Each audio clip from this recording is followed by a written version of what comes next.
The restaurant smelled like old money and newer lies. I could taste both in the air, something floral and expensive, mixing with the sharp bite of aged whiskey and leather, the kind of place where the silverware probably cost more than my entire month's rent. I shouldn't have been there.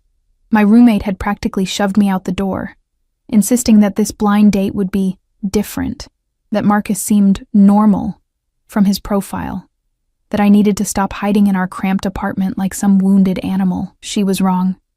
I knew she was wrong the moment I stepped through those heavy mahogany doors.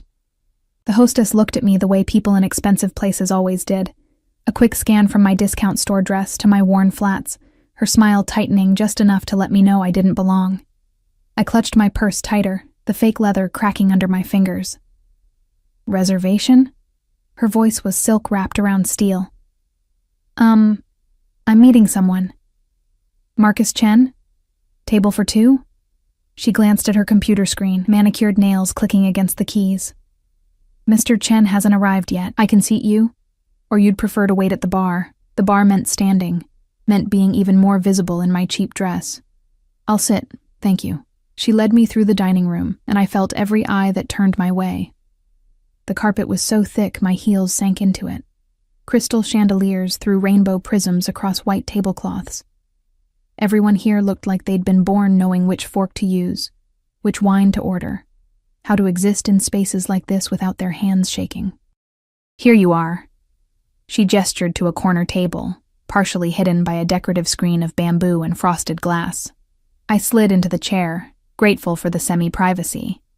At least I could hide my nervousness here, could check my phone without feeling like the entire restaurant was watching me wait for a man who might not even show up.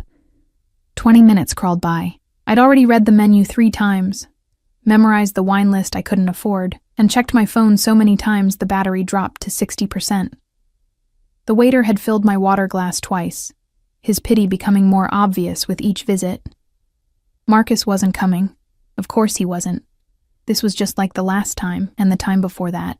Men took one look at me, tired eyes, clothes from clearance racks, the kind of exhaustion that came from working 2 jobs just to keep the lights on. And they found excuses. I was reaching for my purse, ready to slink out before the humiliation became completely unbearable when I saw him. Not Marcus. Definitely not Marcus. A man had entered through a private entrance I hadn't even noticed, flanked by 2 others in dark suits that screamed security. But it wasn't the guards that made my breath catch. It was him. He moved through the restaurant like he owned it, and maybe he did. Tall, broad-shouldered, with black hair swept back from a face that belonged in magazines or movies. Young, maybe early 30s, but carrying himself with the kind of confidence that had nothing to do with age and everything to do with power. His suit probably cost more than my car. His shoes were polished to a mirror shine. A watch caught the light on his wrist, and even from across the room, I could tell it was worth more than I'd make in a year.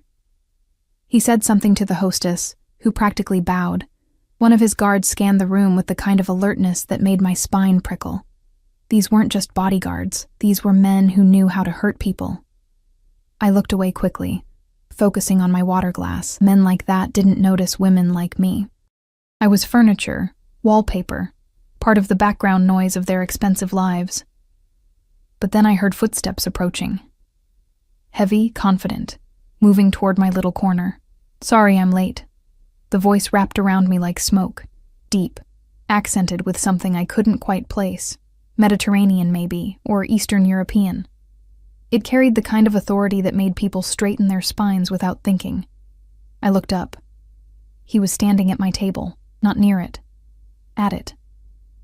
Looking down at me with eyes so dark they were almost black, framed by thick lashes that should have been illegal on a man. This close, I could smell him. Something expensive and masculine, cedar and citrus and danger. My voice came out as a squeak. I cleared my throat, tried again. I think there's been a mistake. One corner of his mouth lifted. Not quite a smile. Something more predatory. Is there? He pulled out the chair across from me and sat down before I could protest. His movements were fluid, economical, like a panther deciding to rest. The 2 guards positioned themselves nearby, one by the decorative screen, one with a clear view of the entrance. Both of them watching everything except us. I'm waiting for someone, I managed, my heart hammering so hard, I was sure he could hear it. A blind date. Marcus Chen. He leaned back in his chair, completely at ease in a way I would never be. And I was supposed to meet someone at table 12. It seems we're both in the wrong place, table 12. I glanced at the small number on our table. 14. Oh, God. The hostess had seated me at the wrong table, and he'd assumed. I should go, I said, starting to rise. I'm so sorry, I didn't mean to stay. It wasn't a request. The single word carried enough weight to make me sink back into my chair without thinking. He studied me with an intensity that made my skin feel too tight, like he was cataloging every detail, every flaw, every secret I'd ever kept. You're nervous, he observed.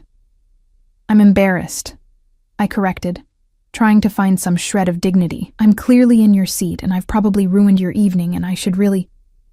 What's your name? The question cut through my rambling. I blinked at him. Why? Because I'd like to know the name of the woman sitting at my table. Another almost smile. Unless you prefer I keep calling you the nervous girl in the corner. Heat flooded my cheeks. Emma Richards. Emma. He said it slowly, like he was tasting it. I'm Damien. No last name. Just Damien. Like that was all I needed to know. All I deserved to know. Well, Damien, I really should let you have your table back.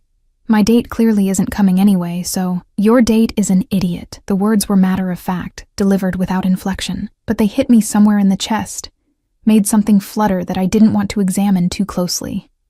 You don't know anything about him, I said quietly. I know he left you waiting, alone, in a place like this. His eyes darkened. That tells me everything I need to know. A waiter appeared as if summoned by telepathy. Mr. Volkov, your usual Volkov. The name registered somewhere in the back of my mind, set off alarm bells I couldn't quite identify. Yes, and for the lady. He looked at me expectantly. Oh no, I really can't. You haven't eaten. It wasn't a question. The menu is prefixed tonight. Choose something, Emma. The way he said my name made my stomach flip. Like it was his now. Like I was. I looked at the prices and felt dizzy. $40 for an appetizer, $60 for the main course. I couldn't afford this. I couldn't afford to be here, sitting across from this man who radiated danger and money in equal measure. I'm not hungry, I lied. His eyes narrowed slightly. When was the last time you ate? This morning. Another lie. It had been yesterday afternoon, a granola bar between my shifts at the diner and the late-night cleaning job. He said something in another language to the waiter, rapid and commanding. The waiter nodded and disappeared. I ordered for you, Damien said. You'll eat. You can't just... I can. He leaned forward, elbows on the table, and suddenly the space between us felt impossibly small. And I will. You look like you're about to fall over, Emma. When was the last time someone took care of you? The question was so unexpected, so intimate, that I couldn't breathe for a moment. No one had asked me that. Not in years. Not since my mother died and I'd been left alone to figure out how to survive in a world that didn't care if I drowned. That's none of your business, I whispered. Perhaps not. He didn't look away. But you're at my table now. That makes you my concern. Something in his tone made me shiver. Not fear exactly. Something more complicated. Something that felt like standing too close to a fire. Dangerous, but warm. Why? I asked. Why do you care? For a long moment, he didn't answer. Just studied me with those impossibly dark eyes, like he was solving an equation only he could see. Because you're afraid, he said finally, and you're trying very hard not to show it. Because you don't belong here, but you're too proud to run. Because... He paused, something flickering across his face. Because the moment I walked in and saw you sitting here, looking like a frightened dove in a room full of wolves, I knew. Knew what? His smile this time was real, and it was terrifying. That you were mine. The words hung in the air between us, impossible and absolute. Before I could respond, before I could process what he'd just said, his phone buzzed. He glanced at it, his expression hardening. Excuse me for a moment. He stood, and one of the guards immediately stepped closer. They moved away toward the private entrance, heads bent in urgent conversation. I sat frozen, my hands trembling in my lap. That you were mine. What did that even mean? This was insane. I should leave. Should grab my purse and walk out and never look back. But I didn't move. The waiter returned with wine, something red and probably older than me, and began setting up our courses, scallops that looked like art. Bread that smelled like heaven. Each plate was more beautiful than the last. I shouldn't eat this.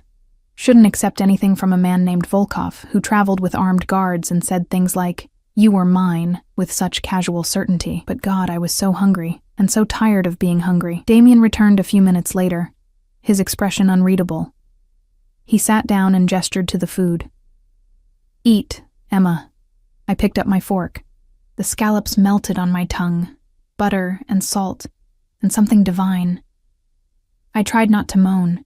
He watched me eat with an intensity that should have been uncomfortable, but somehow wasn't, like my pleasure pleased him, like feeding me satisfied something primal in him. "Better?" he asked when I'd finished the appetizer. "Yes," I admitted. "Thank you." "You work 2 jobs. Again, not a question. I froze. "How did you—" "Your hands." He nodded toward them. "Rough from cleaning products, but you also have a name-tag tan line on your shirt from something you wore earlier today. And the way you looked at the prices—" He shrugged. "You're exhausted, underfed, and probably haven't had a night off in months." I should have been angry at his presumption. Instead, I felt naked, seen. "I do what I have to do," I said quietly. "And your date?" "Marcus. What does he do?" "I don't know. We'd never actually met before tonight. It was a blind date set up by a friend." Something dark crossed Damien's face. "You agreed to meet a stranger alone in an expensive restaurant. I was supposed to be safe here," I defended. "It's a public place and—" "Public means nothing." His voice dropped. "Do you have any idea how dangerous that is? How easily someone could—" He cut himself off, jaw clenching. "You don't know this, Marcus. Don't know his intentions, his connections, whether he's safe. And you're safe?" The words came out before I could stop them. His smile was razor-sharp. "No, Emma, I'm not safe at all. But at least I'm honest about it." The main course arrived. Lamb so tender it fell off the bone. Vegetables that tasted like they'd been grown in heaven's garden. I tried to eat slowly, tried to maintain some dignity, but it was impossible. Real food, good food. After so long surviving on ramen and hope. "Why are you really here?" I asked between bites. "You obviously weren't expecting to find me at your table." "Business dinner," he said vaguely. "Someone who wanted to discuss partnerships. But he's not coming either." "How do you know?" His smile was cold. "Because 20 minutes ago, he learned what happens to people who waste my time." The temperature in our little corner seemed to drop 10 degrees. I set down my fork, my appetite suddenly vanishing. "What do you do, Damien?" I asked carefully. "For a living?" "I solve problems." He took a sip of wine, watching me over the rim of his glass. "And I collect things." "What kind of things?" "Beautiful things, rare things, things that don't know their own worth." His eyes never left mine, things that need protection. My heart was racing again, but for different reasons now. Every instinct I had was screaming at me to leave, to run, to get away from this man who looked at me like I was something to be acquired. But another part of me, a part I didn't recognize and didn't trust, wanted to stay. Wanted to know what it felt like to be protected instead of perpetually afraid. To be valuable to someone, even if that someone was dangerous. "I should go," I said, but I didn't move. "You should," he agreed, "but you won't." "Why not?" He set down his glass and leaned forward again, close enough that I could see gold flecks in those dark eyes. "Because you're curious. Because for the first time in years, you feel something other than tired. Because, you know—" He reached across the table, his fingers brushing my hand. The touch was electric. "That walking away from this table means going back to your life. Working yourself to death for people who don't appreciate you. Being invisible. Being alone. And staying means what?" My voice was barely a whisper. "Staying means letting me take care of you." His thumb traced small circles on my wrist, finding my racing pulse. Means accepting that you walked into my life tonight, sat at my table and became mine. Means understanding that I don't let go of what's mine, Emma. Ever. You're insane. But I didn't pull my hand away. Perhaps. He smiled. Or perhaps I simply know what I want when I see it. You don't even know me. I know enough.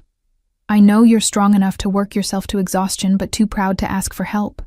I know you showed up tonight despite being terrified, because you're brave underneath all that fear. I know you deserve better than cheap dates and cheaper men who don't have the decency to show up. His grip on my wrist tightened just slightly. And I know that if I let you walk out of here tonight, I'll regret it for the rest of my life. The words should have sounded like a line, like manipulation, like every red flag relationship therapist warned about. But the way he said them, with such absolute certainty, such raw possession, made them feel like a promise or a threat. Maybe both. This is crazy, I breathed. Yes. He didn't deny it. But answer me this, Emma. If you leave right now, go back to your apartment, your 2 jobs, your exhaustion, will you regret it? Will you lie awake wondering what would have happened if you'd been brave enough to stay? I would. God help me, I would. The waiter appeared with dessert, something chocolate and sinful. Damien released my wrist, but his eyes never left my face. Eat your dessert, he commanded softly, and then decide. But know this. If you stay, if you let me take you home tonight, everything changes. Your life as you know it ends, and I won't apologize for that. My hands shook as I picked up the dessert spoon. The chocolate was rich and dark and tasted like temptation, like falling. Like the moment before you jump off a cliff and aren't sure if you'll fly or crash. I was still eating when his phone buzzed again. He glanced at it, frowned, and stood. I need to handle something, he said. Sergei will stay with you. Don't leave this table. It wasn't a suggestion. One of the guards, Sergei apparently, moved closer, positioning himself between me and the rest of the restaurant.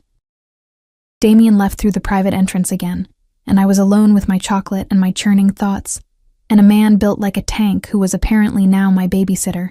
10 minutes passed. 15.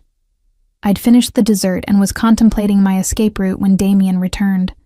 But something had changed. His expression was harder, colder. There was blood on his knuckles, just a spot, but unmistakable. He sat down and picked up his napkin, wiping his hands clean with casual efficiency. What happened? I asked, even though I wasn't sure I wanted to know. Nothing you need to worry about. He signaled the waiter for the check. Your Marcus showed up. He had to be discouraged from waiting for you. Ice flooded my veins. What did you do? Send him home with a message about respecting people's time. His smile was pleasant and absolutely terrifying. He won't be bothering you again. You had no right. I had every right. He leaned forward, and suddenly, he wasn't the charming dinner companion anymore. He was something else entirely, something predatory and possessive, and utterly uncompromising. You're under my protection now, Emma. That means men who disrespect you answer to me. That means anyone who hurts you, threatens you, or even looks at you wrong, will learn very quickly why people fear my name. People fear your name? I repeated weakly. They should. He stood, extending his hand. Come, we're leaving. I haven't agreed to anything. You stayed. His eyes glittered. You ate my food, drank my wine, sat at my table for over an hour. In my world, that's agreement enough. Now you can walk out with me willingly, or I can carry you. But either way, Emma, you're coming home with me tonight. This is kidnapping, I whispered. This is protection. He pulled me to my feet with surprising gentleness. The world is dangerous, especially for beautiful women who sit at wrong tables and catch the attention of dangerous men. Lucky for you, I'm the most dangerous man in this city, which means nobody else will dare touch you. He was insane. Clearly, completely insane. And I was insane too, because instead of screaming or running or calling for help, I let him guide me toward that private entrance, his hand warm and possessive on the small of my back. The restaurant blurred around us. The other guard fell into step behind us. We moved through a service corridor and out into an underground parking garage where a black SUV waited, engine running. Mr. Volkov, the driver said, opening the rear door. Damien helped me inside. No, not helped. Placed me, like I was something precious and breakable that needed to be handled with care. He slid in beside me, close enough that our thighs touched. The door closed. The locks clicked with a finality that made my pulse spike. "Where are you taking me?" I asked, as the SUV pulled out into the night. "Somewhere safe." His hand found mine in the darkness, fingers intertwining. "Somewhere no one can hurt you. Somewhere you'll never have to work yourself to death again." "I don't understand what's happening." "I know." He raised my hand to his lips, kissed my knuckles with devastating gentleness. "But you will. And by the time you do, Emma, it will be too late to run. You'll already be mine in every way that matters." The city lights streaked past the tinted windows. I should have been terrified, should have been fighting, screaming, demanding to be let out, but all I felt was a strange, breathless anticipation, like standing on the edge of a precipice, looking down into darkness, and realizing that falling might feel like flying. Damien's thumb traced patterns on my palm, each touch sending sparks up my arm. "Sleep if you can," he murmured. "It's a long drive, and tomorrow, your new life begins." I closed my eyes, my head falling against his shoulder before I could stop myself. He stiffened for a moment, then relaxed, his arm coming around me in a gesture that was both protective and possessive. This was insane. Impossible. Wrong in every way. But as the SUV carried us deeper into the night, toward a future I couldn't imagine and probably shouldn't want, I felt something I hadn't felt in years. I felt wanted, claimed, mine. Even if I didn't fully understand yet what that meant, or what price I'd have to pay for it, I woke to silk sheets and confusion. For a moment, I couldn't remember where I was. The bed beneath me was too soft, the pillows too plush. The air smelled like expensive fabric softener instead of the mildew that perpetually clung to my apartment. Sunlight filtered through curtains that probably cost more than my security deposit, casting everything in a golden glow that felt unreal. Then it all came rushing back. The restaurant. The wrong table. Damien. I sat up too quickly, my heart hammering. The room around me was massive, bigger than my entire apartment. Floor-to-ceiling windows showed a view of the city I'd never seen before, high enough that we had to be at least 20 floors up. The furniture was modern and minimalist, all clean lines and neutral colors. A door to my left stood slightly ajar, revealing marble and chrome that had to be a bathroom. I was still wearing my cheap dress from last night, now wrinkled and uncomfortable. My shoes sat neatly by the bed, placed there by someone who wasn't me. Panic crawled up my throat. What had I done? I'd gotten into a car with a stranger. No, not a stranger. Something worse. A man whose last name made waiters bow and whose knuckles had been bloodied, and who'd said people feared him like it was a simple fact. I scrambled out of bed, my feet sinking into carpet so thick it felt like walking on clouds. I needed to leave. Needed to get out before... The door opened. A woman entered, middle-aged and elegant in a crisp black uniform. She carried a tray with coffee and what looked like breakfast, her expression professionally neutral. "Good morning, Miss Richards," she said in accented English. "Mr. Volkov asked me to bring you breakfast. He apologizes for not being here when you woke. He had business to attend to." I stared at her. "Who are you?" "I'm Elena, the house manager." She set the tray on a table near the window. "Mr. Volkov has arranged for some clothes to be brought up. They should arrive within the hour. In the meantime, the bathroom is fully stocked with everything you might need." "I need to leave," I said, my voice shaking. "I need to go home." Elena's expression softened slightly. "Mr. Volkov anticipated you might feel that way. He asked me to give you this." She pulled an envelope from her pocket and handed it to me. Inside was a note in bold, masculine handwriting. "Don't run, Emma. We need to talk. I'll be back by noon. Everything you need has been provided. D." And beneath it, my apartment keys. My stomach dropped. "He took my keys?" "For your safety," Elena said carefully. "Your building isn't secure, Mr. Volkov had your locks changed this morning and posted security at your door. Your roommate has been informed that you're safe and will explain the situation when you're ready. This couldn't be happening. This was insane. I'd been here less than 12 hours and he'd already taken over my life, changed my locks, invaded my privacy. He had no right, I whispered. Elena didn't respond to that. Instead, she gestured to the breakfast. Please eat, Miss Richards. You'll feel better with food in your stomach. She left before I could argue, the door closing with a soft click. I stood in the middle of that enormous room, my hands shaking, trying to process what was happening. He'd kidnapped me. That's what this was. Dressed it up in silk sheets and expensive breakfast, but it was still kidnapping. I should call the police, should scream, should do something other than stand here feeling strangely cared for. The coffee smelled incredible. My stomach growled, reminding me that the chocolate dessert last night was the only real meal I'd had in days. The tray held eggs Benedict, fresh fruit, pastries that looked like they came from a bakery that charged by the vowel. I sat down and ate, because I was too hungry not to. Because maybe on a full stomach I could think clearly, could figure out how to escape this golden cage. The eggs were perfect. The coffee was heaven. Everything tasted like it had been prepared by someone who actually knew what they were doing, unlike the burnt toast and instant coffee that comprised my usual breakfast. I was halfway through a croissant when the door opened again. Not Elena this time. Damien. He looked different in daylight, still devastatingly handsome, but somehow more real.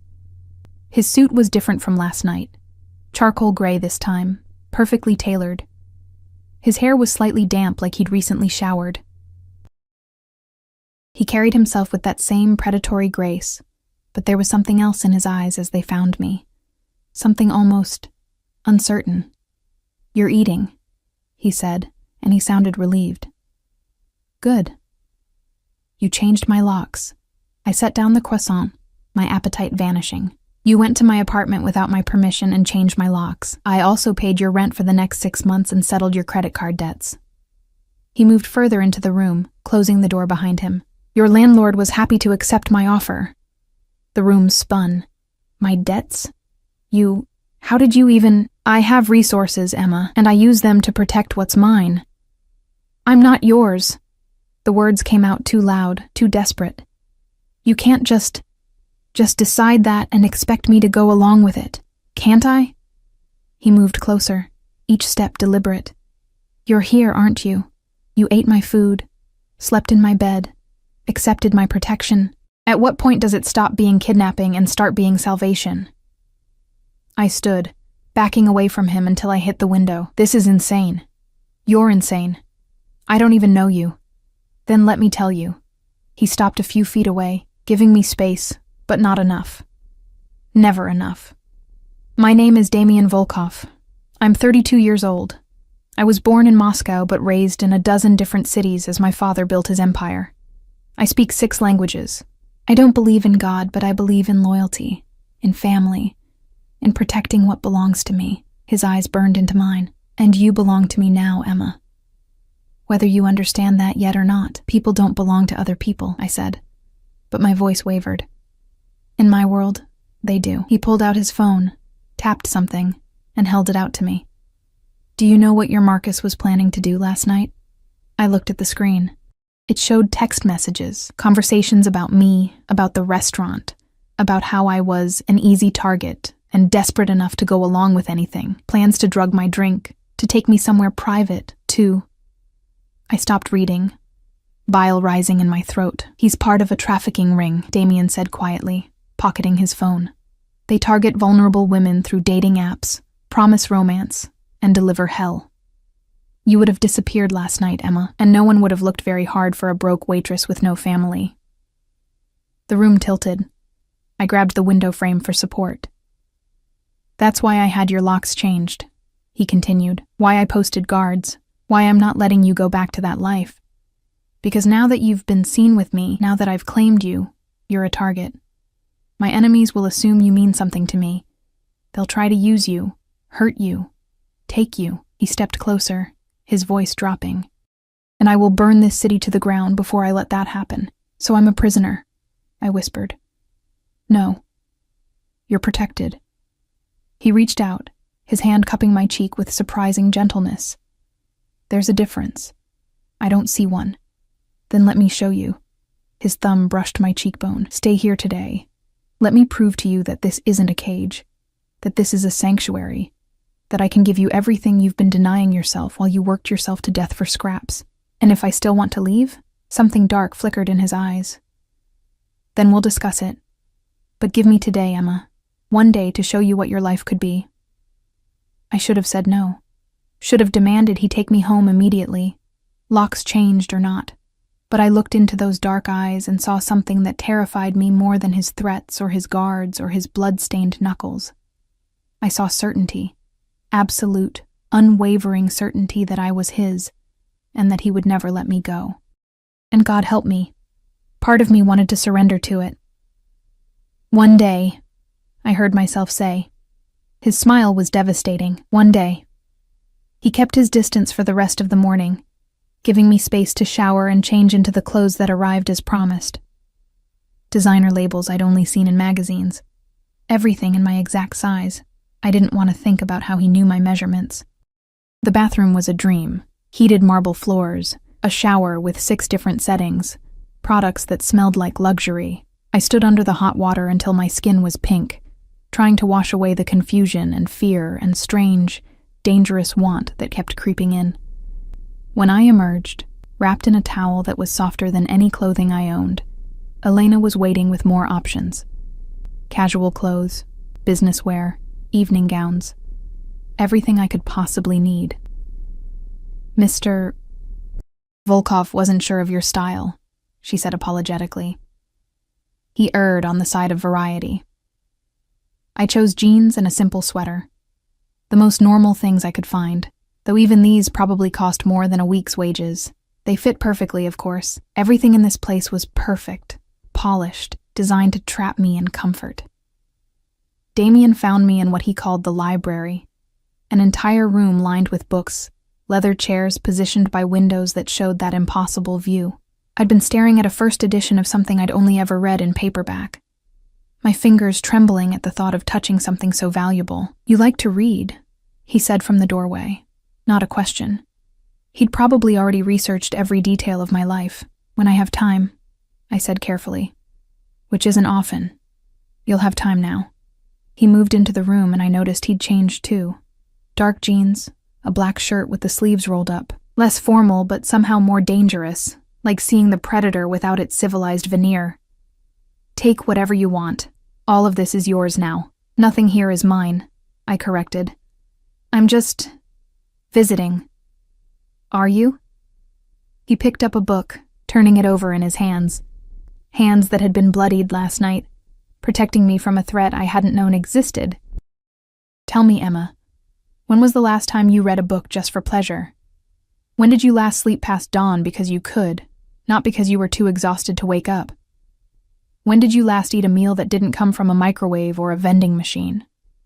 I didn't answer. Couldn't. "This isn't visiting," he said softly. "This is living. What you were doing before, that was surviving. Barely. I was managing," I said defensively. "You were dying." He set down the book and crossed to me, his presence overwhelming in the quiet room. Slowly, painfully, working yourself into an early grave. And for what? An apartment you can barely afford? A life where no one sees you, no one values you, no one cares if you disappear? That's not... It's exactly true. His hand caught my chin, forcing me to look at him. "I saw it last night, Emma, the way you flinched when the hostess looked at you.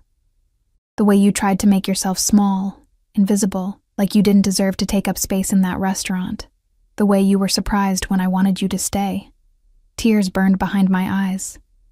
You don't understand. Then explain it to me." And maybe it was the gentleness in his voice, or the exhaustion finally catching up with me, or the fact that no one had asked me to explain anything in so long I'd forgotten what it felt like to be heard.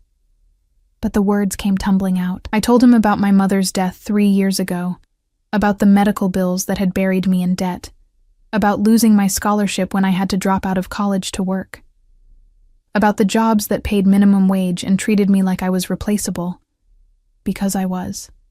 About the men who'd promised romance and delivered disappointment. about the crushing, suffocating weight of being invisible in a world that only saw you if you had money or beauty or power. He listened without interrupting, his expression unreadable. When I finally ran out of words, he pulled me against his chest in a gesture that should have felt presumptuous, but somehow felt like coming home. "No one will make you feel invisible again," he murmured against my hair. "Not while I'm alive." I should have pulled away, should have maintained distance, boundaries, self-preservation. Instead, I let myself lean into him, just for a moment. Let myself feel what it was like to be held by someone who seemed genuinely upset on my behalf. "Why me?" I asked into his shirt. Why do you care?" He was quiet for a long moment. When he spoke, his voice was rough. "My mother was like you once, young, vulnerable, alone in a world that wanted to devour her. My father found her, claimed her, protected her. She fought him at first too, thought he was crazy, dangerous, wrong. Was he?" "Yes." I felt him smile against my hair, but he loved her with everything he had. Gave her a life of safety and luxury and power, and she gave him loyalty, family, a reason to be more than just a monster. "What happened to her?" "She died when I was 15, cancer." His arms tightened around me. "My father survived her by 6 months. Couldn't live without her. Some people say he let himself be killed because existing without her was worse than death." I pulled back to look at him. "That's intense. That's love." His eyes were fierce. "In my world, in my family, when we choose someone, it's absolute. Forever. No half measures. No walking away. My father taught me that the right woman is worth burning the world for, worth dying for, worth killing for." "And you think I'm that woman?" I asked, my voice barely audible. "I know you are." He cupped my face in both hands. "From the moment I saw you in that restaurant, looking lost and brave and so damn beautiful it hurt to breathe, I knew. You were meant to sit at my table, Emma. Meant to walk into my life and change everything." "That's not how it works," I protested weakly. "People don't just belong together because they sat at the wrong table, don't they?" He leaned closer, his lips nearly brushing mine. "You felt it too. That pull, that recognition. Like something in you knew something in me. And vice versa. I had felt it. Still felt it. This magnetic, terrifying connection that made no sense and defied all logic. "This is too fast," I whispered. "I know." He didn't move away. "But time doesn't matter when you're certain. And I am certain, Emma. About you, about us. About the fact that letting you walk away would be the biggest mistake of my life. What if I'm not certain? Then I'll wait." His thumb traced my lower lip, and I shivered. "I'll wait, and I'll prove myself. And I'll show you every day that you made the right choice by staying. But I won't let you go. I won't let you return to a life that was killing you. I won't risk losing you to men like Marcus, or poverty, or despair. That's not your decision to make, isn't it?" His smile was sharp. "I made it the moment I sat down at your table and decided you were mine. The only decision you have to make now is whether you fight it or accept it. Those aren't real choices." "No," he agreed, "but they're the only ones I'm offering." He kissed me then, and it wasn't gentle. It was possession and promise and claim all at once. His mouth was demanding, taking what he wanted, showing me exactly what he'd meant about not doing anything halfway. I should have pushed him away, should have slapped him, screamed, maintained my dignity and independence. Instead, I kissed him back. My hands fisted in his shirt, pulling him closer even as my mind screamed warnings. He tasted like coffee and danger, and something darker I couldn't name. His hands slid into my hair, angling my head for deeper access, and I let him. Let him consume me, claim me, mark me as his in the most primal way possible. When he finally pulled back, we were both breathing hard. "Say you'll stay," he commanded, his voice rough. "Say you'll give this a chance." "I'll stay," I heard myself whisper. "For now." His smile was triumphant and terrifying. "For now is enough. For now becomes forever, Emma. You'll see." And looking into his dark, certain eyes, I was afraid he might be right. The rest of the day passed in a blur of luxury and subtle captivity. Damien gave me a tour of the penthouse, Yes, penthouse, because of course he lived at the top of a building that probably had its own zip code. There was a gym, a pool, a theater room, a kitchen that looked like it belonged in a restaurant. "I don't cook," he said, when I stared at the marble and chrome, "but the staff does. Tell Elena what you want, and it's yours." "I used to cook," I said quietly. "Before everything. My mom and I would make dinner together every Sunday." Something softened in his expression. "Then cook here, whenever you want. The kitchen is yours." It was a small thing, but it felt significant. Like he was giving me permission to make this place home, even though home was supposed to be chosen, not assigned. He had meetings in the afternoon, disappeared into an office I wasn't invited to enter, guards posted outside like sentries. I spent the time exploring, trying to understand the gilded cage I'd agreed to stay in. Every room was perfect. Every detail was expensive. It should have felt cold, sterile, but somehow it didn't. There were personal touches, photographs of what had to be his family, books in multiple languages, artwork that looked original and priceless. I found a balcony and stood in the cold December air, looking out at the city spread below like a carpet of lights and lives. Somewhere down there was my apartment, my old life, the person I'd been 24 hours ago. She felt very far away now. "You'll catch cold." I turned. Damien stood in the doorway, holding a cashmere blanket. He'd loosened his tie, and there was a tiredness around his eyes that made him look almost human. "I'm fine," I said. He came outside anyway, wrapping the blanket around my shoulders. His hands lingered on my arms, and I felt the heat of him even through the fabric. "What are you thinking about?" he asked. "How much my life has changed in one day." "Regrets?" I considered lying, then decided he'd see through it anyway. "I don't know yet." "Honest." He sounded approving. "Good. I don't want lies between us, Emma. Whatever else this is, it should be honest." "Then honestly, I'm terrified. Of me? Of this. Of how fast it's moving. Of how much control you have and how little I have." I turned to face him. "Of how much I don't hate it." His eyes darkened. "You should hate it. You should be fighting tooth and nail to escape. The fact that you're not..." He cupped my cheek. "That tells me everything I need to know." "What does it tell you?" "That you need this as much as I need you. That somewhere deep down, you're tired of fighting alone. That you want someone to take care of you, protect you, make decisions so you don't have to carry everything yourself." He was right. And I hated that he was right. "That doesn't make this okay," I said. "No. But it makes it real." He leaned his forehead against mine. "Stay, Emma. Not just for today. Stay and let me show you what life can be when you stop surviving and start living.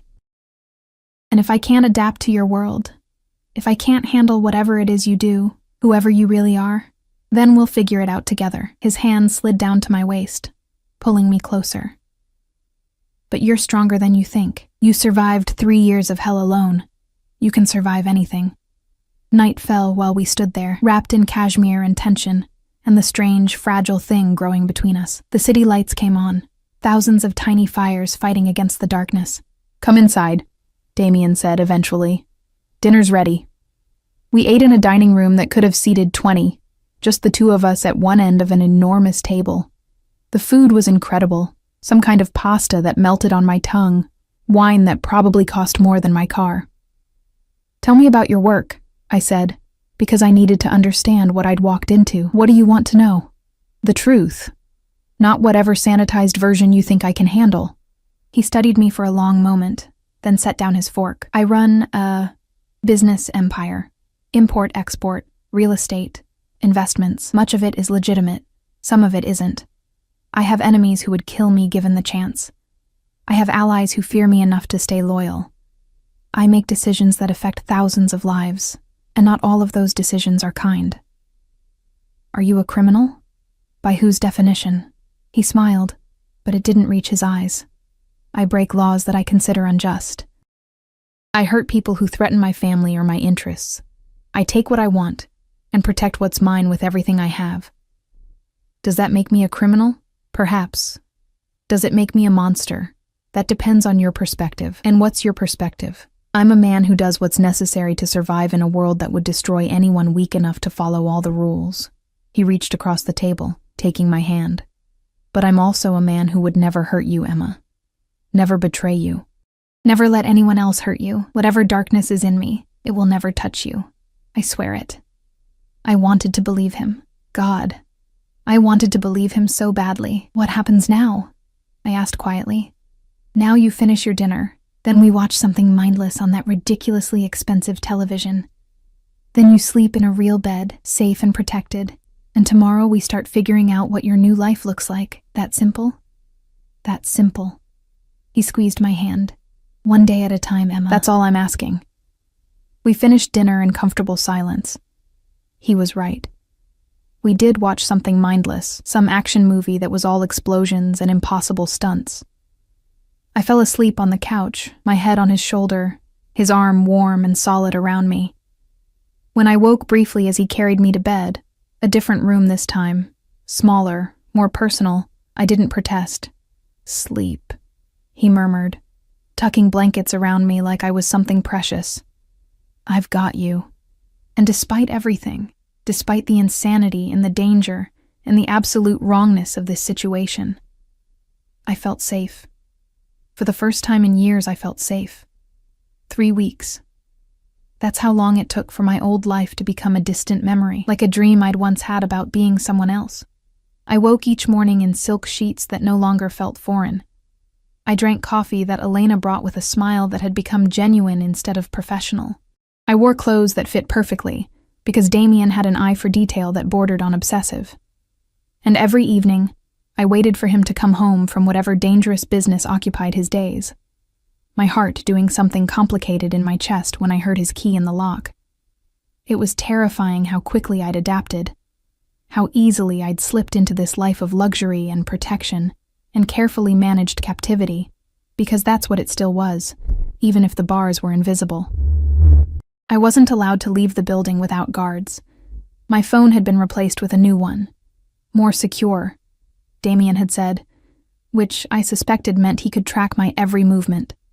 My old friends had been quietly discouraged from contact. My roommate had moved out, the apartment I'd barely been able to afford now sitting empty because Damien owned the building and refused to rent it to anyone else. It's yours if you want to go back, he'd said when I'd discovered this particular piece of information. But I'd prefer you stayed here, with me. Prefer. As if I had a real choice. As if his preferences weren't commands wrapped in velvet. But the strangest part? I was happy. Not in the way I'd imagined happiness before. Not the simple contentment of a life lived on my own terms. This was something darker, more complicated. Happiness laced with fear and desire, and the constant awareness that I was playing a dangerous game with a dangerous man. I was standing in the kitchen on a Wednesday afternoon, actually attempting to bake cookies from a recipe my mother used to make, when everything changed. The guards at the elevator had been replaced. I'd noticed it when I'd gone to retrieve a package Elena had accepted earlier. Different faces, harder expressions, the kind of tension that made my spine prickle with instinctive warning. Something was wrong. I was pulling the cookies from the oven when Damien came home early. He never came home early. His schedule was rigid, controlled. Every hour accounted for with meetings and calls and whatever shadowy business kept the city afraid of his name. But here he was at 3 p.m, his expression thunderous, blood on his shirt cuff that he hadn't bothered to hide. "Pack a bag," he said without preamble. "We're leaving." My hands froze on the oven mitts. "What? Why?" "Because I said so." His voice was hard, the gentleness I'd grown accustomed to completely absent. "Now, Emma. We don't have time for questions." Fear spiked through me. "Damien, what happened?" He crossed to me in 3 strides, his hands gripping my shoulders almost painfully. "Someone made a move against me. A stupid, desperate move, but dangerous nonetheless. This building is secure, but I'm not taking chances with your safety. We're going to one of my properties outside the city until I can handle the situation. Handle it." I looked at the blood on his cuff. "You mean kill someone?" His jaw clenched. "I mean protect what's mine. Now stop asking questions and do as I say." The command in his voice should have made me angry, should have triggered all my instincts to rebel, to assert my independence, to remind him I wasn't property to be moved around at will. Instead, I pulled off the oven mitts and headed for the bedroom because I'd learned something in these 3 weeks. When Damien used that tone, when his eyes went flat and cold, and his accent thickened with stress, people were in danger, and arguing with him wouldn't keep me safe. It would just distract him from doing whatever ruthless thing he needed to do to keep us both alive. I threw clothes into a bag with shaking hands. Practical things. Jeans, sweaters, comfortable shoes. Elena appeared in the doorway, her usually composed face tight with worry. "Miss Richards, I've packed toiletries and medications," she said, handing me a smaller bag. "Mr. Volkov wants you ready in 10 minutes. "What's happening, Elena?" She hesitated, then said quietly, "The Kozlov family. They've been challenging Mr. Volkov's territory for months. Today She swallowed. "They attempted to bomb one of his warehouses. Workers were inside. Good people." My stomach lurched. "Were they—" "Mr. Volkov got them out in time. All except one." Her eyes filled with tears, she blinked away. "Mikhail. He was young. Had a wife, a baby daughter." The cookies I'd been so pleased with suddenly felt obscene. People were dying while I played house in a gilded penthouse, pretending this life was normal. "I'm sorry," I whispered. "It's not your fault." Elena's hand briefly touched my shoulder. "But it's why you must go. The Kozlovs know about you now, know that you matter to him. They'll come for you if they get the chance." I'd known this intellectually. Damien had warned me from the beginning that being his made me a target. But hearing it now, understanding that people had died today, and I could be next, it made everything horrifyingly real. Damien appeared in the doorway, changed into black tactical gear that made him look like exactly what he was, a man prepared for violence. "Ready?" he asked. I nodded, not trusting my voice. He took my bag, his free hand finding mine. "Stay close to me. Do exactly what I say when I say it." "Understood." "Yes." We moved through the penthouse like we were already under siege. More guards than usual lined the hallways, all armed with weapons they didn't bother to conceal. The elevator was operated by someone I didn't recognize, and we descended not to the lobby, but to an underground garage I hadn't known existed. 3 identical black SUVs waited. Engines running, security teams flanking each one. "Which one?" I asked. "All of them." Damien guided me to the middle vehicle. Decoys. Standard protocol when there's a credible threat. Inside the SUV, he positioned me in the center seat, his body between me and the window. 2 guards sat in front, another vehicle ahead of us, one behind. We pulled out in formation, moving fast through streets I barely recognized. "Where are we going?" I asked quietly. "A house in the mountains, 2 hours from here, completely off the grid. No one knows about it except my most trusted people." His arm was around me, holding me against him in a grip that was almost crushing. "You'll be safe there." "And you?" His expression was grim. "I'll stay with you tonight. Make sure you're secure. Then I have to go back and end this." "End this," I repeated. "You mean start a war?" "No. I mean finish one that someone else started." His hand cupped my face, forcing me to look at him. "The Kozlovs killed one of my men today, Emma. A good man with a family who depended on him. They did it to send a message, to show they're not afraid of me, and now I have to send a message back. One that ensures no one ever makes that mistake again. How many people will die? As many as necessary. No hesitation. No remorse. This is my world, Emma. This is what I meant when I said I'd do what's necessary to survive. The Kozlovs drew first blood. Now I finish it, or I look weak. And weakness in my world is death." I wanted to argue. Wanted to tell him there had to be another way. That violence only bred more violence. That surely there was a solution that didn't involve killing. But I looked into his eyes and saw something that made the words die in my throat. He was afraid. Not for himself. For me. Every ruthless decision, every brutal plan, it all came back to keeping me safe. I'd become the thing he protected above all else. Even above his own humanity. "I'm sorry," I said, not sure what I was apologizing for. For being a weakness he couldn't afford. For making him care enough to risk everything. For not running when I should have. Don't be. He kissed my forehead, and his lips lingered there like a benediction. "You're the only good thing in my life, Emma. The only pure thing I haven't destroyed. I'd burn the entire world to ash before I let anyone hurt you." The words should have sounded romantic. Instead, they sounded like a threat, not to me, but to everyone else who might dare to come between us. We drove in tense silence for 2 hours, winding through roads that became increasingly isolated. The city lights faded behind us, replaced by darkness and trees and the oppressive weight of wilderness.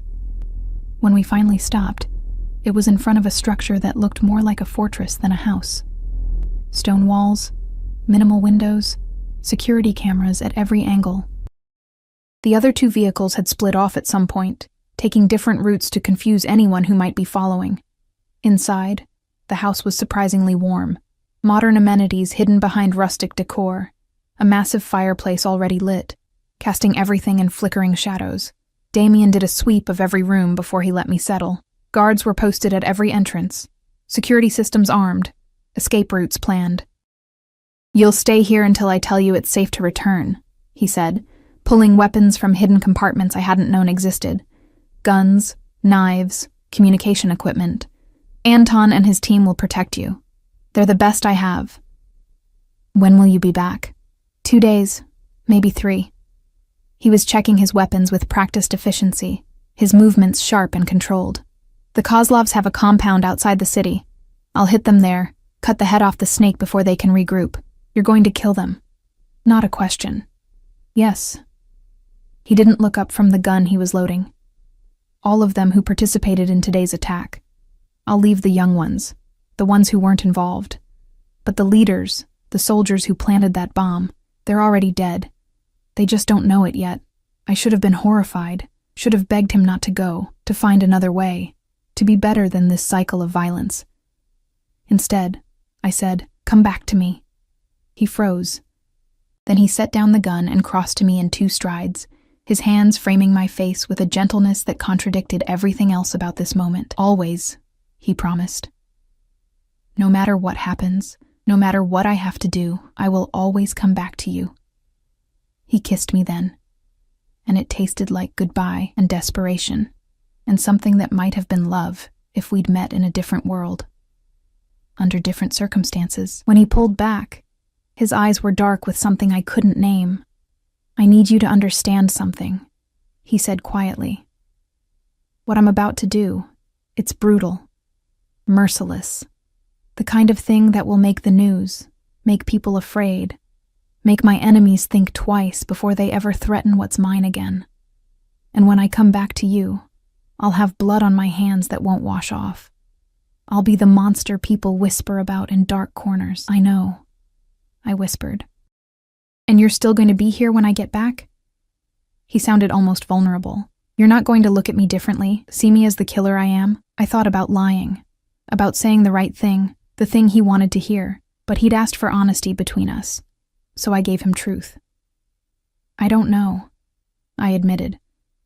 "I don't know how I'll feel when you come back covered in blood and death. I don't know if I can live with loving a man who solves problems with violence.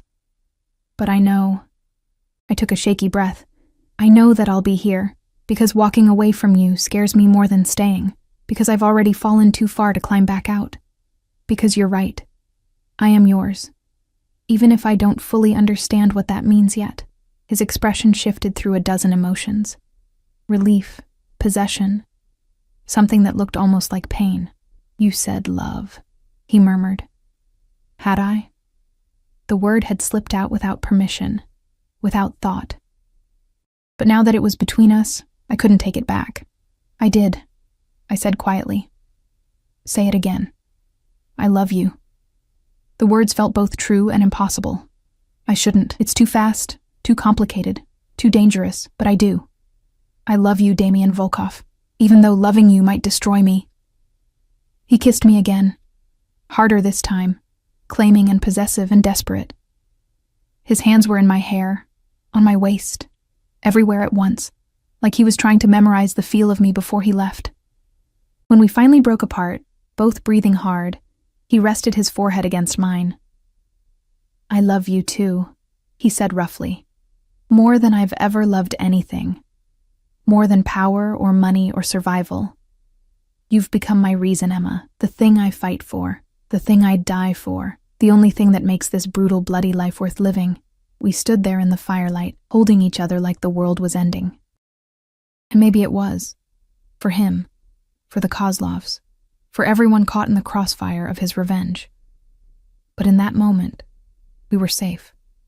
Together. Loved. Even if that love was as dangerous as it was real.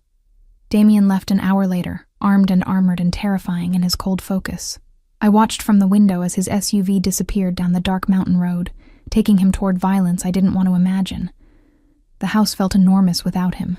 Anton and his team were professional ghosts, present but invisible, giving me space while never letting me truly be alone. I tried to sleep but couldn't, tried to read but the words blurred. Tried to do anything except think about what Damien was doing, who he was hurting, how much blood would stain his hands before this was over. The first news report came at dawn. I was in the kitchen, pretending to eat breakfast, when Anton's phone buzzed. He glanced at it, his expression carefully neutral, but I saw the tension in his shoulders. "What is it?" I asked. He hesitated, then turned his phone so I could see. "Massacre at Kozlov compound," the headline screamed. "Entire crime family wiped out in coordinated attack. Police investigating links to rival organizations." There were photos, blurred and taken from a distance but clear enough. Bodies, fire, destruction, the kind of violence that would dominate news cycles for weeks. And somewhere in that chaos was Damien, doing exactly what he'd promised. My hands shook as I set down my coffee cup. This was real. Not some abstract concept of danger, but actual death and destruction carried out by the man I'd just told I loved. "Is he—" I couldn't finish the question. "Safe," Anton said quietly. "I received confirmation 20 minutes ago. Mr. Volkov and his team are en route to a secondary location. He wanted you to know he's unharmed." Relief flooded through me, followed immediately by guilt. Damien was safe, but how many others weren't? How many families were waking up to the news that someone they loved had died in the night? The rational part of me knew they weren't innocent, knew they'd participated in violence themselves, had killed Mikhail and who knows how many others. The Kozlovs had chosen this life, accepted these risks. But the part of me that was still Emma Richards, former college student and waitress who'd believed in good and evil as distinct concepts, that part of me was horrified. I spent the day in a fog, moving through the house like a ghost. The news kept updating, body counts, speculation, interviews with experts who knew nothing about the real world Damien inhabited. By evening, the death toll was up to 15. 15 people, gone, because they'd threatened me. I was in the library, staring at a book I wasn't reading, when I heard vehicles approaching. My heart leapt, then stuttered when I realized it wasn't just one vehicle. It was multiple, moving fast, tires screaming on the gravel drive. Anton appeared in the doorway, gun drawn, his face grim. "Miss Richards, we need to move you to the safe room, now." "What's happening?" The Kozlovs had a contingency plan. He was already pulling me toward a wall that I suddenly realized wasn't a wall at all, but a hidden door. A second team we didn't know about, they're here. Terror shot through me, but Damien said, I know what he said, but we missed something, and now they're at the gate. He shoved me through the doorway into a small reinforced room. "Stay here. Don't come out until I tell you it's safe, no matter what you hear." Anton. But he was already gone, the door sealing behind him with a hydraulic hiss. I was alone in the darkness, listening to muffled shouts and the unmistakable sound of gunfire. They were here, the enemy, the people who wanted to hurt me, to hurt Damien. And I was trapped in a concrete box, completely helpless, while men fought and died outside. The gunfire intensified, something exploded, close enough to shake the walls. I pressed myself into the corner, my hands over my ears, trying to block out the sounds of violence. How long did it last? Minutes? Hours? Time became meaningless in the dark. Finally, silence. Terrible, absolute silence. I waited, my breath coming in panicked gasps. not knowing if the silence meant safety or death. Then the door opened. I screamed, scrambling backward until I saw who stood there. Damien. He was covered in blood, his clothes, his face, his hands. His eyes were wild, feral, the eyes of a man who'd just killed and would kill again without hesitation. Emma. My name was a ragged sound. Emma, are you hurt? No. I couldn't finish. Couldn't process the sight of him like this. So clearly the monster he'd warned me about. He pulled me from the safe room, checking me for injuries with shaking hands. I got here as fast as I could when Anton called, said they'd found this location. His voice broke. I thought I'd lost you. I'm fine. I'm okay. I tried to sound convincing, tried to be brave, but then I looked past him and saw the carnage in the main room. Bodies. So many bodies. Anton was there too, wounded but alive, being tended to by another guard. This was my fault. All of this death and violence and destruction. It all came back to me. To Damien's obsession with protecting what he'd claimed as his. How many? I asked numbly. Emma, how many people died tonight? Here, at the compound? Because of me? His jaw clenched. 23 total. 8 here. 15 at the Kozlov compound, plus their leader, who I saved for last. His eyes were hard. I made him watch his empire burn before I ended him. Made sure he understood exactly why he was dying. Because he dared to threaten you. I should have collapsed. Should have sobbed or screamed or broken down completely. Instead, I felt something inside me shift, harden. Become something new. I'd chosen this. Chosen him. And that meant accepting all of it. The violence, the blood, the brutal reality of loving a man who solved problems with death. Take me home, I said quietly. Take me back to the city. Emma, I said take me home, Damien. I met his eyes. You were right. I am yours. And if that means living with this, with what you do and who you are, then that's what I'll do. But I can't do it here, in this house where people just died protecting me. Take me home. Something in his expression cracked. Relief and gratitude and love so intense it was almost frightening. Okay, he said hoarsely. Okay, we'll go home. He wrapped a coat around me. Mine was inside, unreachable past the bodies, and led me to his SUV. The drive back was silent, his hand gripping mine so tightly it hurt. But I didn't pull away, because I'd made my choice, and there was no going back now. The penthouse felt different when we returned. Not physically. Everything was exactly as we'd left it, pristine and untouched. But something had shifted in the air, in the space between Damien and me, in the very foundation of whatever this relationship had become. I'd seen the truth now, not the sanitized version he'd tried to protect me from, but the raw, brutal reality of his world. Blood and death and the kind of violence that made headlines. And I'd chosen to come back anyway. That choice changed everything. Damien was quieter in the days that followed. Watchful. Like he was waiting for me to break, to finally realize what I'd gotten myself into and run screaming. His guards were everywhere now, visible, armed, constantly alert. The building had become a fortress, and I was the treasure they were all protecting. It should have felt suffocating. Instead, it felt necessary, because the nightmares had started. Every night, I woke gasping, the sound of gunfire echoing in my ears. The image of bodies burned into my mind. And every night, Damien was there, pulling me against his chest, murmuring in Russian until the terror subsided enough for me to breathe. I'm sorry, he said one night, his voice rough in the darkness. I'm so fucking sorry, Emma. You shouldn't have seen that. Shouldn't have been anywhere near it. But I was. I whispered against his shoulder, and I can't unsee it. I know.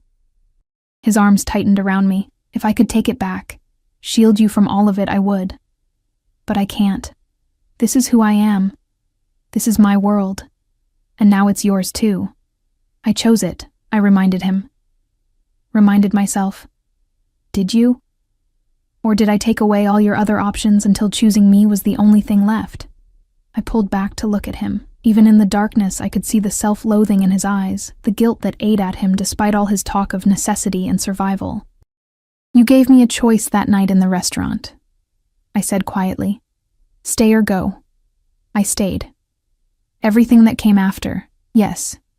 You were controlling and possessive, and you made decisions for me. But I could have fought harder, could have demanded you let me go, could have called the police, my friends, anyone. I cupped his face. I didn't. Because some part of me wanted this. Wanted you. Wanted to be claimed and protected and loved by someone who would burn the world for me. That's not healthy, Emma. No, it's not. I kissed him softly. But it's honest. And you said you wanted honesty between us. He crushed me against him then, his face buried in my hair, his breathing ragged. I don't deserve you. Probably not. But you have me anyway. We made love that night with a desperation we hadn't felt before, like we were both trying to prove something. That we were alive, that we'd survived, that what we had was worth the blood price we'd paid for it. His hands were gentle despite the violence they'd committed. His kisses were reverent despite the death on his conscience. And when he whispered my name like a prayer, I answered with his like an absolution. Afterward, lying tangled in silk sheets, his fingers tracing lazy patterns on my spine, he said, I need to tell you something. My stomach tightened. Nothing good ever followed those words. Okay. The Kozlovs weren't the only threat. They were just the most immediate. He sat up, pulling me with him, so we were facing each other in the darkness. My world has layers, Emma. Enemies I've made over years of building my empire. Rivals who see any weakness as an opportunity. And you. He touched my face. You're both my greatest strength and my greatest weakness now. So, what are you saying? I'm saying that what happened at the mountain house won't be the last time someone tries to use you against me. I'm saying that this life, our life, will always have this element of danger, always. His eyes were intense, and I need to know if you can live with that. Really live with it. Not just survive it, but accept it as the price of being with me. I thought about lying, about saying yes immediately, about being brave and strong and everything he needed me to be, but honesty. We'd promised honesty. I don't know, I admitted. 3 weeks ago, I was a waitress worried about rent and student loans. Now I'm... what? A mob boss's girlfriend? His prisoner? His obsession? I laughed, but it came out bitter. I don't even know what to call myself in your world. You're mine, he said simply. That's all that matters. Not the labels, not the definitions, just that you belong to me and I belong to you. And if that's not enough, if I wake up one day and realize I can't do this anymore, his expression went cold, then we'll have a problem. A problem. I studied him. Would you let me go? The silence stretched between us, heavy with unspoken truths. No, he finally said. I wouldn't. I can't. You're too deep in my world now, Emma. You know too much. You've seen too much, and more than that. His hand slid to the back of my neck, possessive and gentle at once. I love you too much to let you walk away. Even if you hate me for it. I should have been terrified, should have recognized this for the toxic, dangerous obsession it was. Instead, I felt something settle in my chest. A strange kind of peace. Because at least it was honest. At least he wasn't pretending this was a fairy tale where I could leave whenever I wanted. He was showing me exactly what this was. A beautiful, brutal cage that I'd walked into willingly and would never walk out of. Then I guess I better learn to live with it, I said quietly. His relief was palpable. I'll make it worth it. I swear to you, Emma. I'll give you everything you could ever want. Everything except freedom, and if all I want is you, then you already have everything. He kissed me again, sealing the twisted bargain we'd just made. And somewhere in the back of my mind, I heard my old self screaming warnings I chose to ignore. Life settled into a new rhythm after that night. Damien took steps to integrate me into his world properly, not just as the woman who lived in his penthouse, but as someone who belonged there, someone who mattered. First came the meetings with his inner circle. Men who'd known him for years, who'd fought beside him, who controlled various pieces of his empire.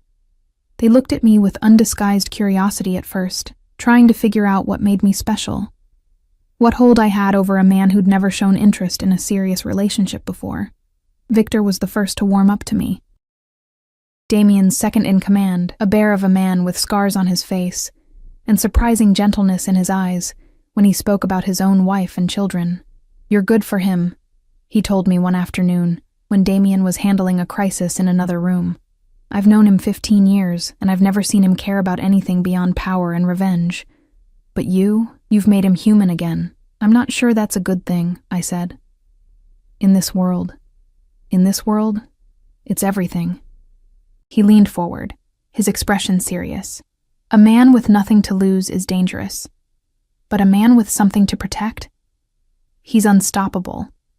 You've given Damien a reason to build instead of just destroy. Don't underestimate the power of that." Then came the questions about my past, my family, my education. Damien wanted to know everything, and not just for security reasons. He seemed genuinely interested in the person I'd been before him, the dreams I'd abandoned when my mother died.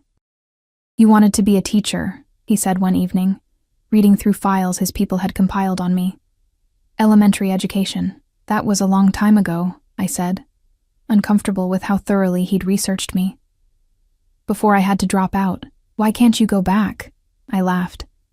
"Because I have no money, no way to pay for school, and no time even if I did. You have me." He set down the file. "You have access to more money than you could spend in a lifetime. You have time because you don't need to work.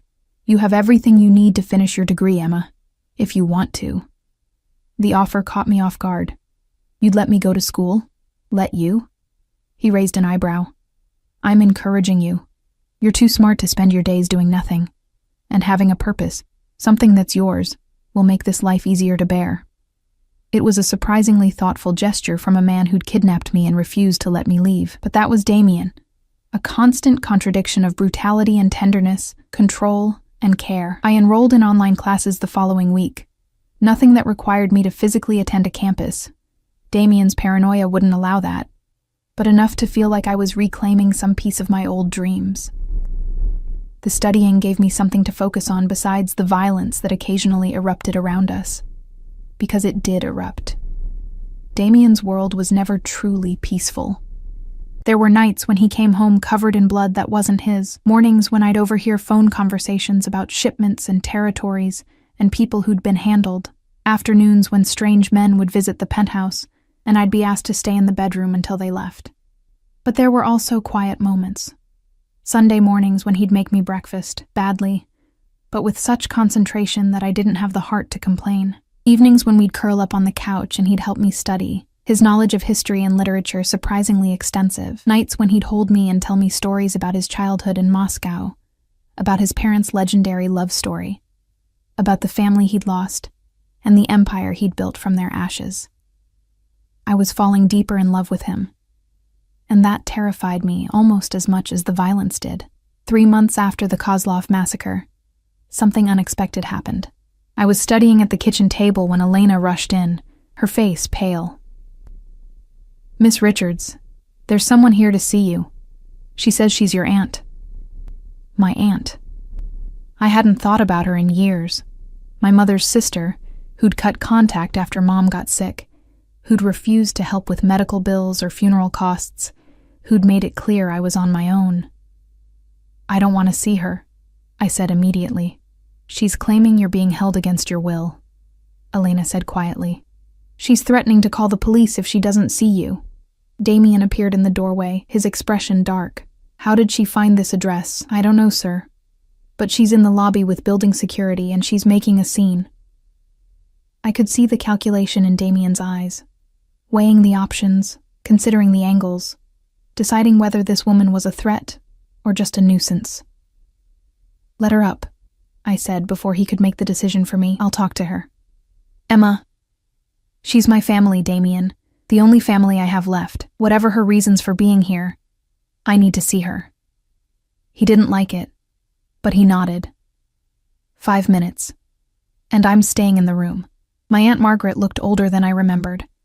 Her clothes were wrinkled, her makeup smudged, and there was something desperate in her eyes that made my stomach turn. "Emma," she breathed when Elena showed her in. "Oh, honey, I've been so worried about you. Really."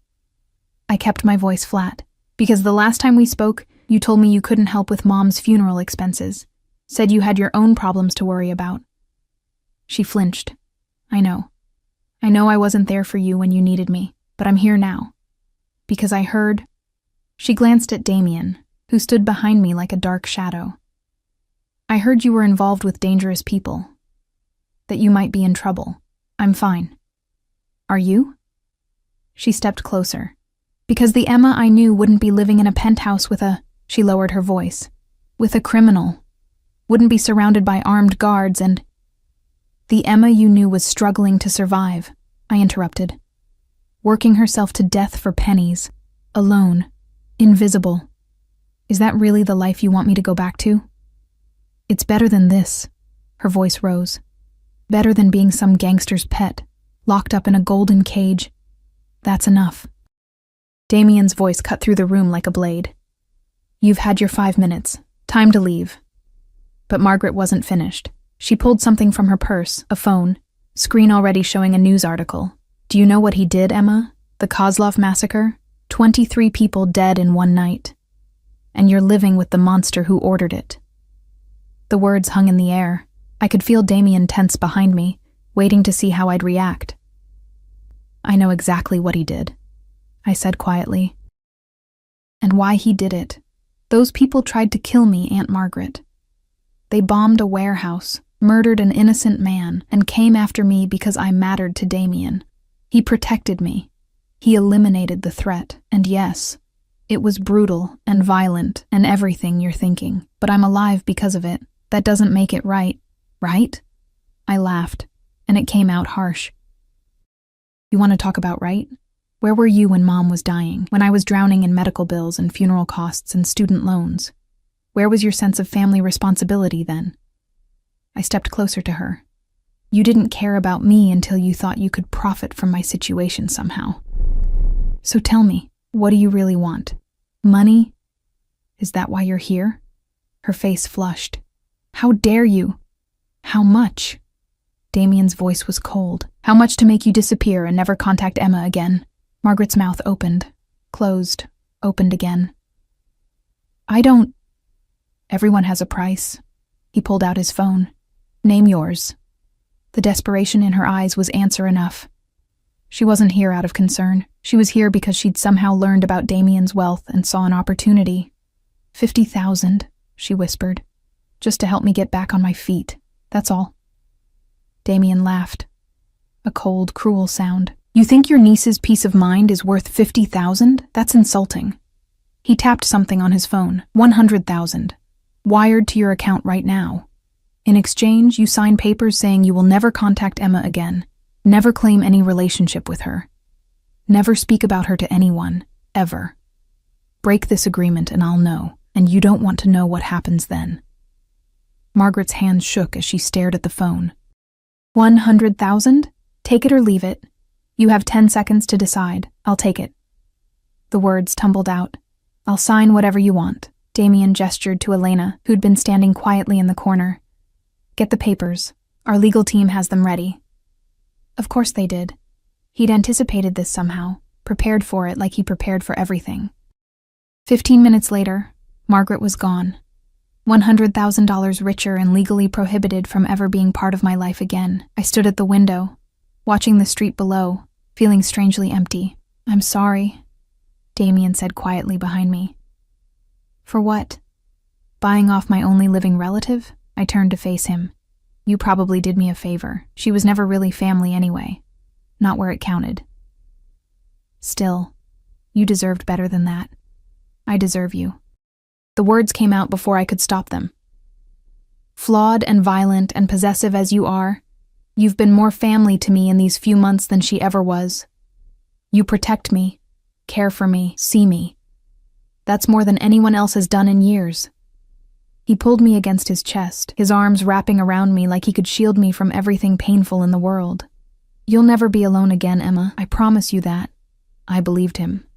Because Damien Volkov was many things. Criminal, killer, monster. But he kept his promises, even the dangerous ones. That night, lying in bed with Damien's heartbeat steady under my ear, I realized something fundamental had shifted. I wasn't pretending anymore, wasn't telling myself this was temporary, that I'd eventually find a way back to my old life. That life was gone, burned away by the man who held me like I was his most precious possession. And I was okay with that. More than okay. I was happy. It was a twisted, complicated, morally questionable happiness, but it was real. "What are you thinking about?" Damien murmured, his fingers tracing patterns on my shoulder. "How much I've changed," I admitted. 3 months ago, I would have been horrified by everything about this life. The violence, the control, the way you've taken over every aspect of my existence. But now I can't imagine being anywhere else. With anyone else. I propped myself up to look at him. Does that make me broken? That I've adapted so quickly to something that should terrify me? "It makes you a survivor." His hand cupped my face. "You've spent your whole life adapting to circumstances beyond your control. This is no different. You're doing what you need to do to survive. Except this time, survival looks like silk sheets and security instead of minimum wage and exhaustion." "Is that all this is? Survival?" "No." His thumb brushed my cheek. "This is love. Complicated, messy, probably unhealthy love. But love nonetheless. Probably unhealthy?" I laughed. "Damien, this is the textbook definition of an unhealthy relationship. And yet you're smiling." I was. Despite everything, despite the blood and the violence and the moral compromises I'd made, I was genuinely happy. "I love you," I said. "Even though I probably shouldn't, I love you," he replied. "Even though I definitely don't deserve you." We fell asleep like that, wrapped around each other, two broken people who'd found something twisted and beautiful in each other's damage. And somewhere in the city below, in the world Damien ruled with blood and fear, his enemies were plotting, his empire was shifting, his future was uncertain. But in that moment, in that bed, with the woman he'd claimed as his own finally accepting her place at his side, he had everything that mattered. 6 months after sitting at the wrong table, I stood in front of a mirror wearing a wedding dress that cost more than my mother's entire medical treatment. The irony wasn't lost on me. The dress was stunning, ivory silk that flowed like water, delicate lace at the shoulders, a train that seemed to go on forever. My hair had been styled by someone who probably charged more per hour than I used to make in a week. Diamonds glittered at my throat and ears, gifts from Damien that came with their own security detail. I looked like a princess, felt like a prisoner playing dress-up. "You're beautiful, Miss Richards," Elena said softly, adjusting my veil. "Mr. Volkov won't be able to breathe when he sees you. Miss Richards. In a few hours, I'd be Mrs. Volkov. Emma Volkov. The name of a woman who'd chosen to marry a monster because she'd fallen in love with the man underneath. The wedding had been Damien's idea, of course. Sprung on me 2 months ago with the same absolute certainty he brought to everything else in his life. "Marry me," he'd said. Not a question. Never a question with him. "Why?" I'd asked, genuinely curious. "We're already living together. I'm already yours in every way that matters. What difference does a piece of paper make?" His answer had been simple and devastating.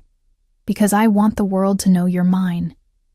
Because I want legal claim to you in every jurisdiction that recognizes marriage. Because when my enemies look at you, I want them to see not just my woman, but my wife. And because..." He'd paused, something vulnerable flickering in his eyes. "Because you deserve to be more than just the woman I keep in my penthouse. You deserve my name, my ring, my vows. You deserve everything, Emma." I'd said yes. Not because I felt I had a choice. Though by then, I'd learned that I did have choices, just different ones than before, but because I wanted it, wanted to be bound to him in every way possible, legal and otherwise, wanted to stop pretending that what we had was temporary or could be walked away from. The ceremony was small, just his inner circle and a handful of people I'd met through my online classes, who'd become something like friends. No one from my past life. Margaret was long gone, bought off and legally forbidden from contact. My old roommate had moved on, probably grateful to be free of my drama.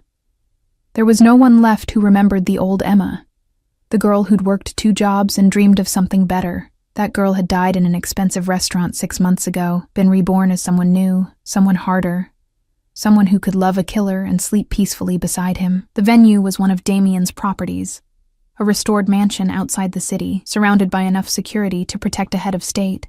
Because that's what this was, really. Not just a wedding, but a statement, a declaration that Emma Richards had become Emma Volkov, and that anyone who threatened her would face the full weight of his empire. I heard a knock on the door. Victor's voice came through. "It's time, Emma." Elena gave my hand a squeeze before leaving. I stood alone for a moment, staring at my reflection, trying to recognize the woman looking back at me. She was beautiful, polished, expensive, everything the old Emma had never been. But her eyes still held traces of the girl who'd sat at the wrong table and accidentally changed her entire life. Victor was waiting in the hallway, looking uncomfortable in his formal suit. "You look beautiful," he said gruffly. "Damien's a lucky man." "Am I lucky?" I asked quietly. He considered this seriously. "That depends on what you value, Emma. If you wanted a normal life, safe, predictable, boring, then no, you're not lucky. But if you wanted to be loved with the kind of intensity most people only read about in books, if you wanted to matter so much to someone that they'd burn the world for you, then yes, you're the luckiest woman alive. And the violence, the danger, the fact that I might wake up one day to find him dead or arrested or worse, that's the price." He offered me his arm. "Every great love has a price, Emma. Yours just happens to be paid in blood and fear instead of compromise and mediocrity. Only you can decide if that's worth it." I took his arm, and we walked toward the room where Damien was waiting to make me his wife in the eyes of God and law. The ceremony space was decorated with white roses and candles, intimate and romantic, despite the armed guards stationed at every exit. The guests were few but significant, the men and women who ran Damien's empire, who'd kill or die on his command, who were here to witness their leader take a wife. And there, at the front of the room, was Damien. He wore a black suit that looked like it had been designed specifically for him, and probably had been. His dark hair was perfectly styled, his posture commanding, his expression unreadable until his eyes found me. Then everything in his face softened. Wonder, love, possession. All of it naked and raw and so intense I almost stumbled. Victor walked me down the aisle, a strange choice, but there was no one else to do it, and he'd become something like family in these months. When we reached Damien, Victor placed my hand in his and stepped back. "She's yours now," he said quietly. "Officially." "She was always mine," Damien replied, his eyes never leaving my face. The officiant began speaking, some justice Damien had paid or threatened or both, but I barely heard the words. I was too focused on Damien's hands holding mine, on the way he looked at me like I was the only thing in the world that mattered. When it came time for vows, he spoke first.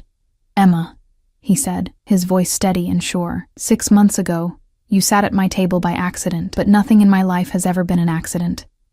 Everything led to that moment, every choice, every mistake, every act of violence that built my empire. It all led to you. And I would do it all again, commit every sin twice over, if it meant ending up here with you." His thumbs brushed over my knuckles. "I can't promise you a normal life. Can't promise you safety or peace or anything resembling conventional happiness, but I can promise you this. I will love you with everything I have until the day I die. I will protect you from everything and everyone who tries to hurt you. I will give you everything you ask for and many things you don't. I will be yours completely, absolutely, without reservation or hesitation. And I will never, ever let you go." The words should have sounded like a threat. Instead, they sounded like salvation. When it was my turn, I took a shaky breath. "Damien, you're right. I didn't sit at your table by accident. Some part of me, the part that was tired of being invisible and scared and alone, led me there. Led me to you. And you've given me things I never dared hope for. Not just wealth or security, but purpose. Value. Love so intense it terrifies me." I squeezed his hands. "You're dangerous and controlling, and you've made so many choices for me that I've lost count, and I should hate you for it. Should have run screaming 6 months ago. But I didn't. Because underneath all the darkness, I saw someone who understood loneliness the way I did. Who knew what it was like to build walls so high no one could climb them. Who'd convinced himself he didn't need anyone until he met me. Tears burned in my eyes. You're not a good man, Damien Volkov, but you're my man, and I choose you, freely, completely. For better or worse, though I suspect it'll mostly be worse by normal standards, I love you. And I'll stand beside you through whatever comes next. His expression cracked, and for just a moment, I saw the vulnerability he worked so hard to hide, the fear that I'd wake up one day and regret this choice, that I'd realize what I'd given up for him. But I wouldn't. I knew that now with absolute certainty. The officiant pronounced us married. Damien's kiss was claiming and tender at once, a promise and a seal. When we pulled apart, the small crowd applauded, but I barely heard them. All I heard was Damien whispering against my lips, mine. Finally, legally, irrevocably mine. Yours, I agreed, always. The reception was elegant and brief. Damien wasn't one for lengthy celebrations. We ate, we danced, we accepted congratulations from people who probably still weren't sure what to make of me. But eventually, we escaped to the car waiting to take us somewhere. Damien had been secretive about our honeymoon destination, had only told me to pack for warm weather and bring my passport. Where are we going? I asked as the city lights faded behind us. Somewhere no one can find us, he said, pulling me against his side. Somewhere we can pretend the world doesn't exist for a few weeks, just you and me and an island I bought last year specifically for this purpose. You bought an island. I laughed. Of course you did. I wanted somewhere completely secure, somewhere I could let my guard down and just be with you without worrying about threats or business or anything else. His hand found mine, our wedding rings catching the light. Is that so unreasonable? With you? Nothing is unreasonable. That's part of your charm. We flew to the island on his private jet. Because of course he had a private jet. The flight took hours, but I slept most of the way, my head on Damien's shoulder, exhausted from the emotional weight of the day. When we landed, it was to tropical heat and the sound of waves. The house waiting for us was beautiful. Modern architecture that somehow blended with the natural landscape, floor-to-ceiling windows showing endless ocean, complete privacy from the rest of the world. It's perfect, I breathed. You're perfect, he corrected, carrying me over the threshold like we were in some romantic movie. Everything else is just window dressing. That first night as husband and wife, we made love slowly, reverently, like we were memorizing each other. His hands mapped every inch of my skin. My lips learned every scar on his body. And there were many, each one a story of violence survived. We were gentle with each other in a way we hadn't been before, like marriage had given us permission to be vulnerable, instead of just passionate. Afterward, lying tangled in sheets with moonlight streaming through the windows, Damien said, I need to tell you something. My stomach clenched. Nothing good ever followed those words. Okay. I'm getting out. I propped myself up to look at him. Out of what? The dangerous parts of my business. The parts that put you at risk. His hand traced patterns on my hip. I've been planning it for months, since the Kozlov situation, moving money into legitimate enterprises, distancing myself from the violent operations, building something that won't get you killed, Damien. Let me finish. He sat up, pulling me with him. I can't change who I was, can't erase the blood on my hands or the empire I built on violence, but I can change who I become, for you. For the life we're building together, for the children I hope we'll have someday. Children. The word hung in the air between us. You want children? I asked carefully. I want everything with you, Emma. A real marriage, not just a legal arrangement. A family. A future that's more than just surviving each threat as it comes. His eyes were intense. I want to be better than my father was. Want to give my children a life where they don't have to watch their mother die young from the stress of this world. Where they don't have to become monsters to survive. I thought about what that would mean, raising children in this world, even a sanitized version of it. Teaching them about their father's past, about the violence that had built their privileged life. wondering if they'd be safe, if Damien's enemies would ever truly let him go. "It's risky," I said quietly. "Everything about us is risky." He cupped my face. "But I think we're worth the risk, don't you?" I did. God help me, I did. "Then yes," I said. "Yes to children and futures and building something real. Yes to all of it." His smile was devastating. "Thank you." "For what?" "For seeing past what I am to what I could be. For loving me anyway. For sitting at the wrong table and changing my life completely." I kissed him, pouring everything I felt into it, love and fear and hope and acceptance all tangled together. We spent 2 weeks on that island, and they were the most peaceful weeks of my life. No guards hovering, no business calls interrupting dinners, no violence lurking at the edges. Just Damien and me, learning how to be married, how to exist together without the constant threat of danger. He taught me to swim in the ocean. I'd never learned as a child. I taught him to cook simple meals. He'd relied on staff his entire life. We talked about everything and nothing, filling in the gaps in each other's knowledge, building the foundation of something that felt almost normal, almost, because we both knew it couldn't last forever. Eventually, we'd have to return to reality, to the city and his empire and all the complications we'd temporarily escaped. But we had these 2 weeks, and we made them count. On our last night on the island, we sat on the beach watching the sunset, my back against his chest, his arms wrapped around me. "Scared?" he asked quietly. "Terrified," I admitted. "Not of going back exactly, but of what comes next, of whether you can really leave that life behind, of whether your enemies will let you. They won't have a choice." His grip tightened. "I've spent 6 months quietly transferring power, delegating the dangerous operations to Victor and others I trust. By the time we get back, I'll be mostly legitimate, still wealthy, still powerful, but no longer directly involved in anything that could blow back on you." "Mostly legitimate," I smiled despite my fear. "That's probably the best I could hope for with you." "It is," he agreed without shame. "But it's enough. It has to be enough." We flew back to the city the next morning, and I felt the weight of reality settling back on my shoulders as the island disappeared behind us.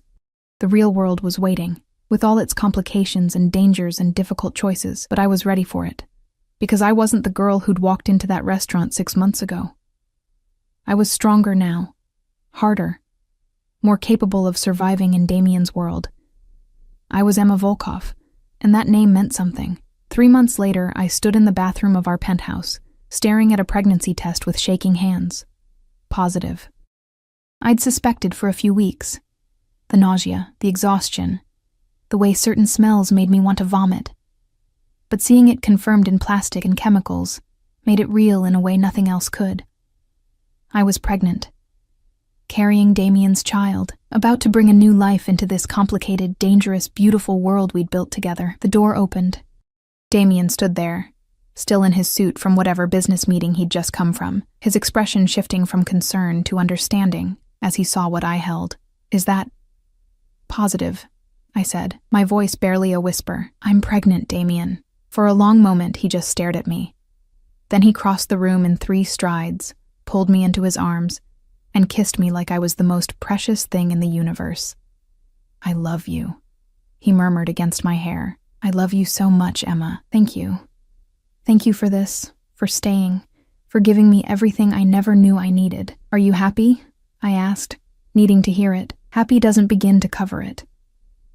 He pulled back to look at me, and his eyes were wet. "You've given me a future, Emma, a reason to be better than I was, a family to build and protect and love. You've given me everything." And looking at him, this dangerous, violent, impossibly loving man, I realized I felt the same way. I'd sat at the wrong table 6 months ago, met a man I shouldn't have met, made choices I shouldn't have made, accepted a life I shouldn't have accepted. But somehow, impossibly, I'd ended up exactly where I belonged, in the arms of a monster who loved me like I was his salvation. Carrying his child, building a future that was complicated and dangerous, and absolutely perfectly mine. "I love you," I said. "Even though you're controlling and possessive and you probably kidnapped me." "Definitely kidnapped you," he agreed with a smile. Best decision I ever made. Worst decision I ever made, I countered. But also the best. He kissed me again, one hand moving to rest on my still flat stomach where our child grew. We're going to be good at this. The family thing. The normal thing. We're never going to be normal, Damien. No, he agreed, but we'll be us. And that's better. Epilogue. 2 years later, I stood in the doorway of the nursery, watching Damien rock our daughter to sleep. Anastasia, named after his mother, had his dark hair and my eyes, and she'd wrapped him completely around her tiny finger from the moment she was born. She's asleep, I said softly. He looked up, his expression so tender it made my heart ache. 5 more minutes, I smiled, leaning against the doorframe. This was my life now. Not perfect, not normal, but mine. Damien had kept his promise, moved away from the violent parts of his empire, built something safer for our family. There were still guards, still security measures, still traces of the world he'd come from. But the immediate danger had faded. He'd become the man he'd promised he would be. Not a saint. He'd never be that, but a father who loved fiercely, a husband who protected completely, a man who'd chosen family over empire. And I'd become someone I never imagined I could be. Strong enough to survive in his world, brave enough to build a life in it, wise enough to know that love didn't have to be perfect to be real. Finally, Damien laid Anastasia in her crib, kissed her forehead, and came to me. His arms wrapped around me from behind as we both watched our daughter sleep. Any regrets? He asked quietly. About sitting at the wrong table? About staying when I should have run? About marrying you and having your child and building this insane life together? I turned in his arms to look at him. Not a single one. Good. He kissed me softly. Because you're stuck with me forever, Emma Volkov.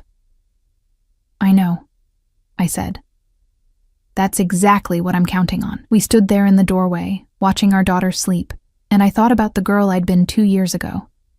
Tired, scared, invisible, working herself to death for scraps. She'd walked into a restaurant and sat at the wrong table, and found everything she'd never known she wanted.